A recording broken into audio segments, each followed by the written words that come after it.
Hi friends, బియ్యం నానబెట్టి mixie పట్టిన పిండితో వడియాలు చాలా టేస్టీగా గుల్లగా ఉంటాయి. ఒకసారి ట్రై చేయండి.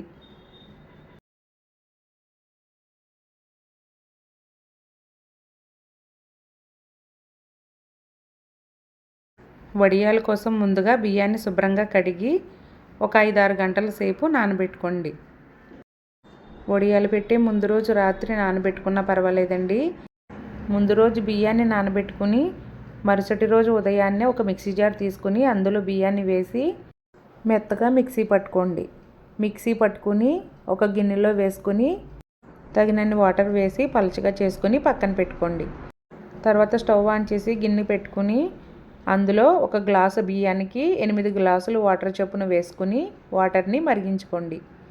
వాటర్ మరిగేటప్పుడు అందులో టేస్ట్కి సరిపడగా ఉప్పు, మిక్సీ పట్టుకున్న పచ్చిమిర్చి పేస్టు, తర్వాత అందులో నానబెట్టుకున్న సగ్గుబియ్యాన్ని ఒక 5-6 స్పూన్లు వేసుకోండి. తర్వాత అందులో 1/2 స్పూన్ జీలకర్ర వేసుకుని స్టవ్ సిమ్లో ఉంచి మిక్సీ పట్టుకున్న పిండిని ఒకసారి గరిటెతో కలిపి ఈ విధంగా కలుపుకుంటూ వేసుకోండి. స్టవ్ సిమ్లో లేకపోయినా పిండి పలుచగా లేకపోయినా ఉండలు కట్టేస్తుందండి. చూసుకుని వేసుకోండి.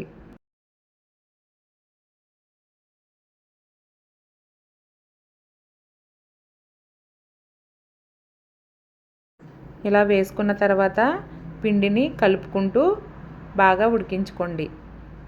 పిండి ఎంత బాగా ఉడికితే వడియాలు అంత బాగా వస్తాయండి. కాబట్టి అడుగు పట్టకుండా గరిటెతో కలుపుకుంటూ పిండిని బాగా ఉడికించండి. ఈ విధంగా ఉడికిన తర్వాత స్టవ్ ఆఫ్ చేసుకోండి. ఏవైనా 2 సిల్క్ శారీస్ తీసుకొని తడిపి ఎండలో ఒకదానిపై ఒకటి వేసి వడియాలని ఈ విధంగా పెట్టండి. వడియాలు ఎండిన తర్వాత క్లాత్ తిరగేసుకుని వాటర్ని ఈ విధంగా వేయండి. వాటర్ వేసి 5 నిమిషాలు ఉంచి తర్వాత వడియాలని తీసుకోండి.